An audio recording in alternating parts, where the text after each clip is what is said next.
Hello everyone, SirMonkeySuit Zabi here, back again with ReZero 1, episode 24, the penultimate episode, and in the last episode, shit went down. Fucking, you know, we've had a few episodes of good feeling episodes where, like, you know, our heroes have come out on top, and I was expecting, like, you know, at some point, at least like we're heading up to the end, that there would have to be some roadblock, something would have to come up.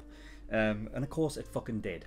So, with Beetlejuice essentially being dead, the sort of almost like the spirit of Beetlejuice sort of carried on into the different, what they call, fingers of the cult.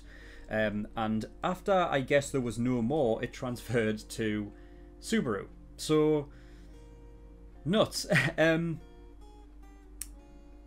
I mean, the only reason why I think what I said last episode, the only reason why I can possibly think that that would be the case is because it's transferred through the gospel, right? It's either that or just because Subaru has an inherent, he has that, like, sort of inherent witch sort of essence within him. So it's just able to transfer through that way. It's either one of, it has to be one of those two things. But yeah, interestingly enough, like, some of the fingers and everything like that actually respond to Amelia. So there's also that thing of, like, the connection that people say that Amelia and the witch actually have. It kind of cements that that is actually a thing, and whatnot. But yeah, like, when there were, I think that the thing that was actually holding Subaru back from getting that, from, like, you know, becoming Beetlejuice in a way, is was the Julius's little buds, right, that he had inside of him, almost like protecting him from sort of outside spells and whatnot. So yeah, once that had sort of left, that's when he sort of transformed, and they had to kill him, right? Was it who was it that landed the killing blow? Was it I think it might have been Phyllis, right? I think, yeah. But yeah, I don't think we got, I think we just ended with his death, right? So fuck knows where we're going to be back. Like, there's no way we can be back before, like, the whale thing. There's no way. We've only got 2 episodes left. If it's before the whale thing, I'm gonna fucking, if it's anywhere before that, I'm gonna be fucking, like, I mean, I guess it's not as bad. It's like the equivalent of those kind of games where, you know, you saved so long ago. It's like Resident Evil saving, right? If you didn't save, like, after doing, like, a load of different objectives and whatnot, and it was a pain to get there in the first place, and then you die and you have to go back and redo everything again, it's such a fucking horrible feeling. But I'm thinking, like, I guess even if it was before all that, well, no. I'm just thinking because, like, maybe it wouldn't be all that bad because there's only 2 episodes left anyway, so either I would skip it or they would go down a different route. But then I'm thinking, like, nah, because I like them. I like sort of where the characters are at now. You know what I mean? I feel like there was, like, progress made between Subaru and Julius and whatnot, which I kind of want that relationship to stand and keep that way. But fuck knows. So yeah, I don't think we need to talk about anything else. So yeah, we're just going to get into this episode and see where we start over again. Where the fuck we are at. So without further ado, let's go.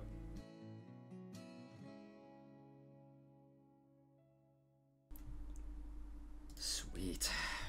Okay, episode 24. Right then. Subaru was beast this episode. He was badass. I love the idea that, like, I get that it's earned. This is so earned because, like, it wouldn't mean as much if you didn't have to go through all of the fucking trials and tribulations that Subaru went through before, where he was so, like, insane and nuts and he couldn't deal with it. In that regard, like, I think it, like, this show is unlike any other in that regard, I think, because I think it truly shows human, like, the way, like, an actual human would react to this kind of thing. Like, you're not supposed to see this kind of shit. Like, it does fuck you up in the head. But the fact that he's like, he's got to a point now where it's happened so much that he's able to sort of control it and take advantage of it. I love the fact that he's at that point now where it doesn't affect him at all anymore. Like, he is able to overcome it. Just through the sheer amount of time, like the sheer amount of times that he's you know, he's had to take on death and just deal with it in his own way. I think in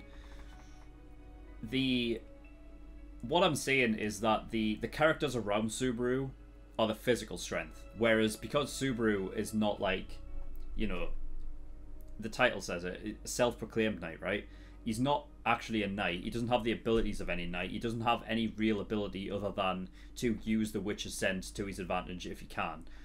So I think the people around him are all physical strength, whereas Subaru's character is based around mental strength.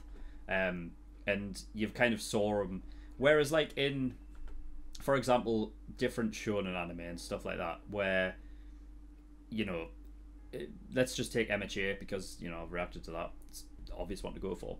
You know, you see Deku training his physical abilities, training his body so that he can, you know, that he can fight on an even playing field with villains and shit like that.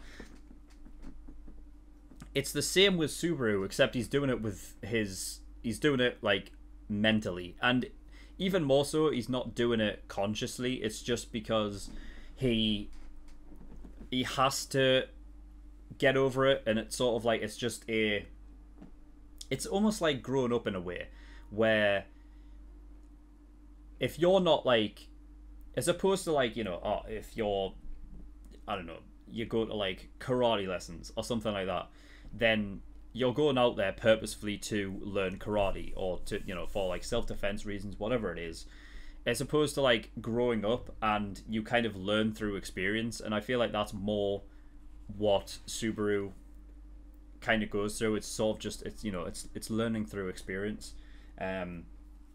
So I think the fact that it's actually in a fantasy setting is an interesting sort of take on it, because I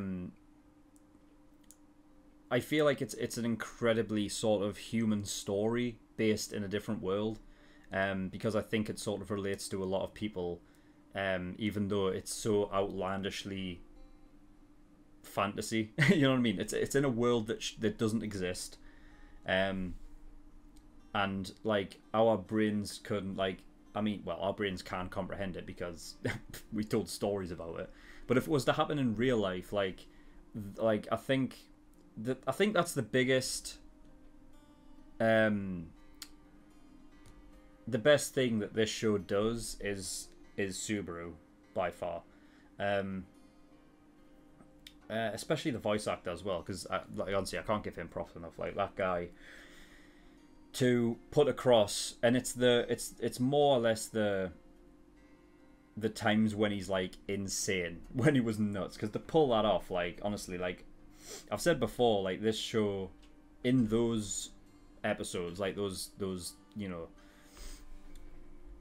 like the first half of the season, and even a few episodes after that, I believe, like it's tough to get through, like when you're watching sort of, I feel like, week to week. I feel like, honestly, this, you see, that's where, like, I wonder how the experience would be binge watching it, because I'm trying to think, like, because there was a good set of like episodes there where like it's just tough to watch, you know, and I wonder like how you like. But that's the thing, is because I think it's so like surrounded in mystery, and it's so kind of like enthralling. You kind of want to get to the, you want to go see if there is actually a good outcome at some point. And I think that's what this show does great, is actually basically devoid you of any sort of real good feeling. Like in the first half of the show, or maybe like in the first 2/3 of the show, you're kind of like, you get these moments where he doesn't have to deal with anything. So it's more like, you know, these slice of life sort of pieces of episodes where, like, you know what I mean, oh, it's fine, he's just living everyday life. But when it goes bad, it goes really fucking bad. And then you get put back. And it's sort of like a mixture of, like, almost infuriation mixed with, like, despair and, like, yeah, like, and that's the reason why, like, watching those ones, it's very, like, very tough mentally.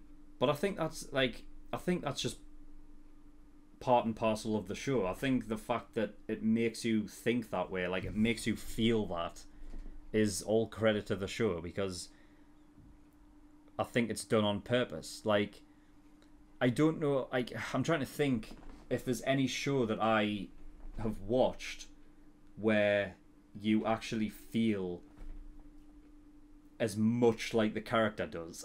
You know what I mean? Even though I've after watching a lot of episodes and things like that, the way I felt, and other people have, like, told me that they felt the same way about Subaru, because I think it is easy to kind of look on the outside and think, like, oh, you should do this and do that. But I mean, let's be honest, in reality, if you had to go through this, you would be a bit fucking nuts as well. But I think he has just reached that point where he is able to do the things that we wanted him to do. You know, it just took him a bit to get there, like it would anybody. Like, you know, I think you have to be you'd probably have to be a psychopath to be able to go through there and do what he did and be all right after the first couple of fucking deaths and witnessing it and whatever the fuck. So yeah, I think big credit to the fucking show, honestly, because I don't know if I've given it enough really plaudits for that, but I think it probably deserves it, because it is kind of unlike any other anime that is out, or any other show really, just the way it sort of tackles that. So yeah, with that out of the way, right, so we came back. Thankfully he spawned after the white whale. Thankfully, fuck. Also, it's seemingly at the end there, him and Julius have they do have, like, the relationship going strong, or as strong as it possibly can be at this moment in time. Yeah, using future knowledge again. Like, I like the I love how there's no him thinking about it. I love the fact that he doesn't, like, there's no look into his mind and he's thinking about it. I love, like, how in the first couple of sentences of the episode he immediately asks that. I love that. Because that, more than anything, shows just how strong he has actually become, and, like, how, you know what I mean, how he can just kind of deal with it, and not fuck around anymore. It's great. So he asked Julius about it, or, well, he basically just asked anyone, and Julius basically said that only those associated with the witches cult themselves actually can be possessed, I believe. I was going to go back, but I don't think I really need to have to now. Because I think there was a thing of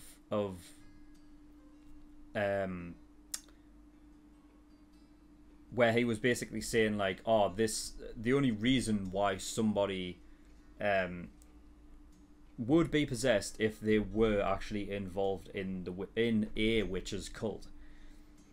And I believe that Subaru sort of is, involuntarily, obviously, because Beetlejuice says that he truly is Pride. So he probably is, like, involved with the Pride witch cult.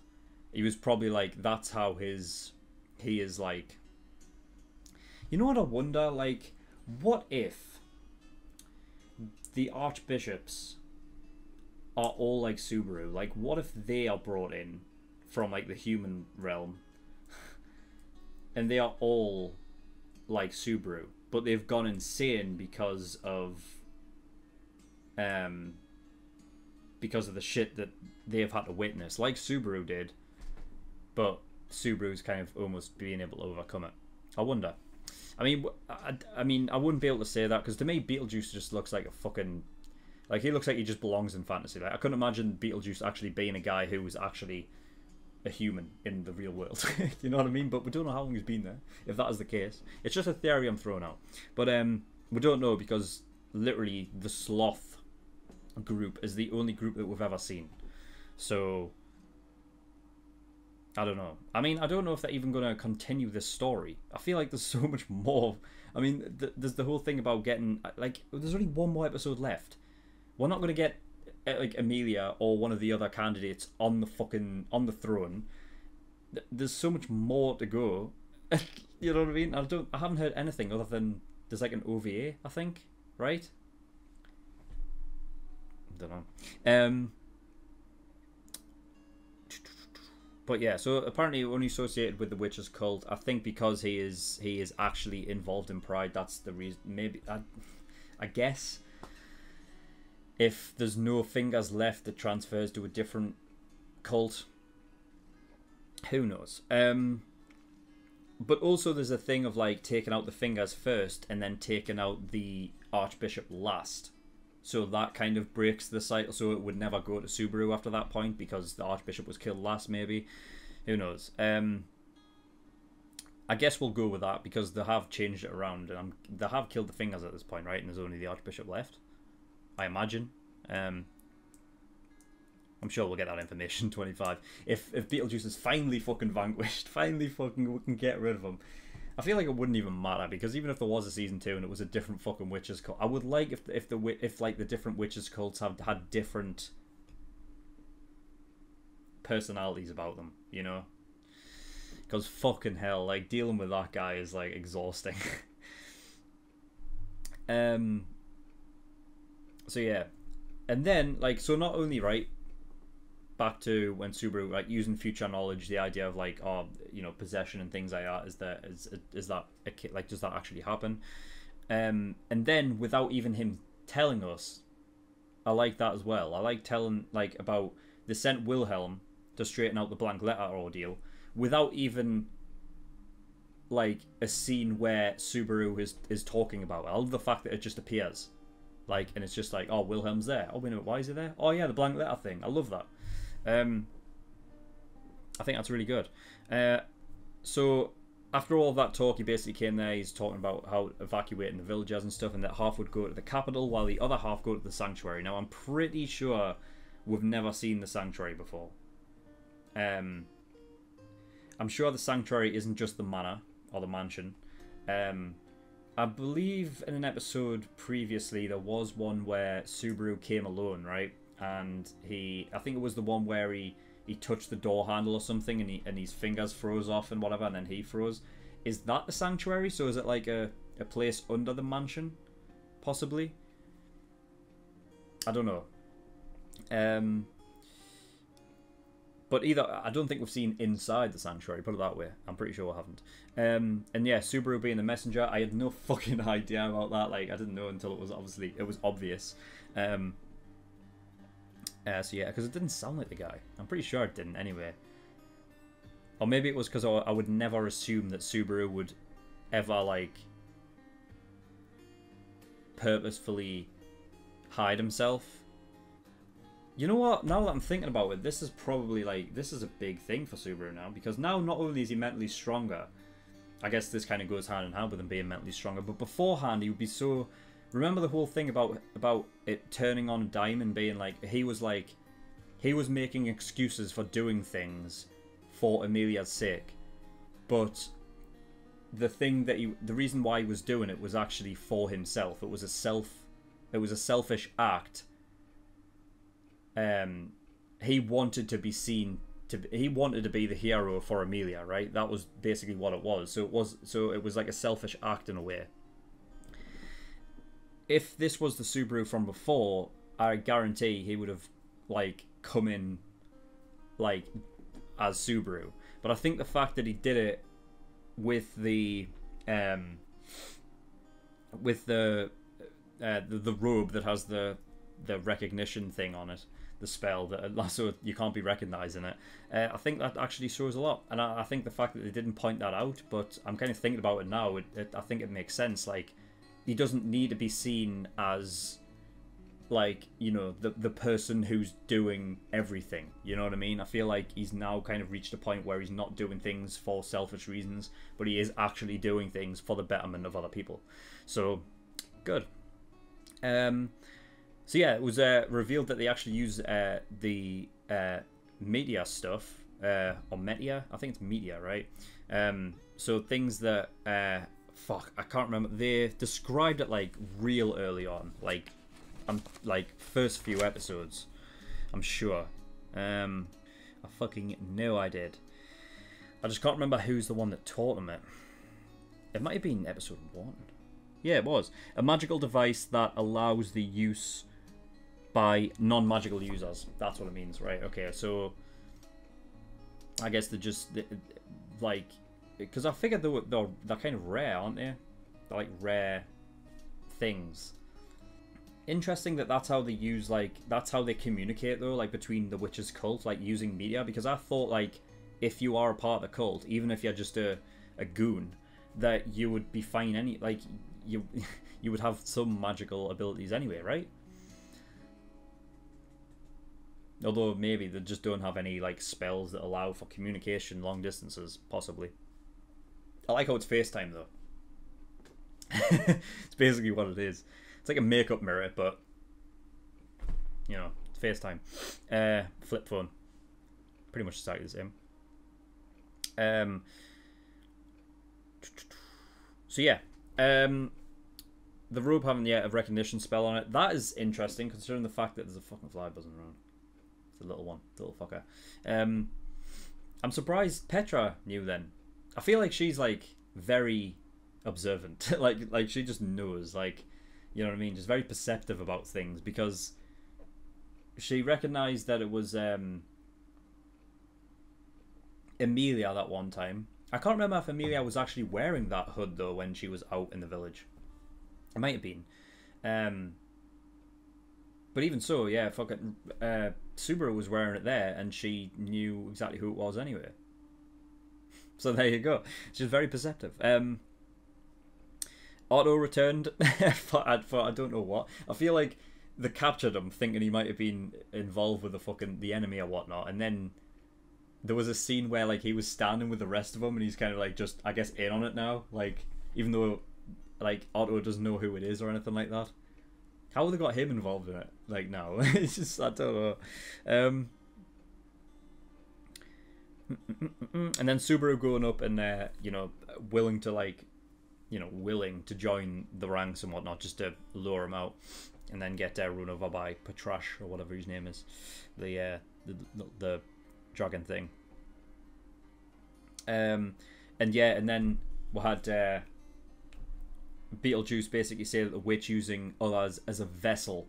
I remember, like, early on, one of my theories was, and it still is, like, in a way of, like, you know, like, because the witch isn't present now. I think I remember, like, referring to her as almost like a Voldemort type thing, where, like, he's sort of like, he's still present, but he hasn't got, like, a full body to work with yet. You know what I mean? So she's not a physical presence, but she's more like, she's still involved somewhere. And I was thinking, like, when Subaru got, you know, basically pulled into this world, one of my theories was he's almost like a vessel, like she's been banished into Subaru, and that's the reason, like, why he has the witch's scent and everything like that. That's you know, because anytime he tries to tell anybody about this thing that he's got inside and where he can go back in time and whatnot, like, you can imagine the witch would not want anybody to know about that, because then it kind of gives away her position. If her main, you know, essence is within Subaru. But that was the first reveal of it, though. I'm pretty sure that it's never been mentioned before that the witch would be wanting a vessel, and then obviously Beetlejuice was going on about, like, possibly using Emilia as it, right? Because she's already seen as, like, that connection anyway. So yeah, there was that. And then Subaru basically basically getting him annoyed to follow him, basically saying that, yeah, it's like, you don't have the ability to meet the witch like I do, you know what I mean, just basically making him jealous. Maybe he should be the Sin Archbishop of Envy instead. maybe that'd be better for him. And yeah, we had at the end there, when Subaru was... By the way, I love the fact that Julius, with his sort of like his powers, are able to basically put himself like into a separate consciousness, so in Subaru, so that you can actually see through his eyes, so you can see where the where all of the like the unseen hands are and that. I mean, you've got to imagine that's got to be very discombobulating, like, because at that point you're seeing through two perspectives. I imagine it's probably easier for him, but who fucking knows. But I like that though, that's cool. But then Subaru calls him Greatest Knight. So is that a confirmation of him being like, is Julius actually considered like the greatest knight or not?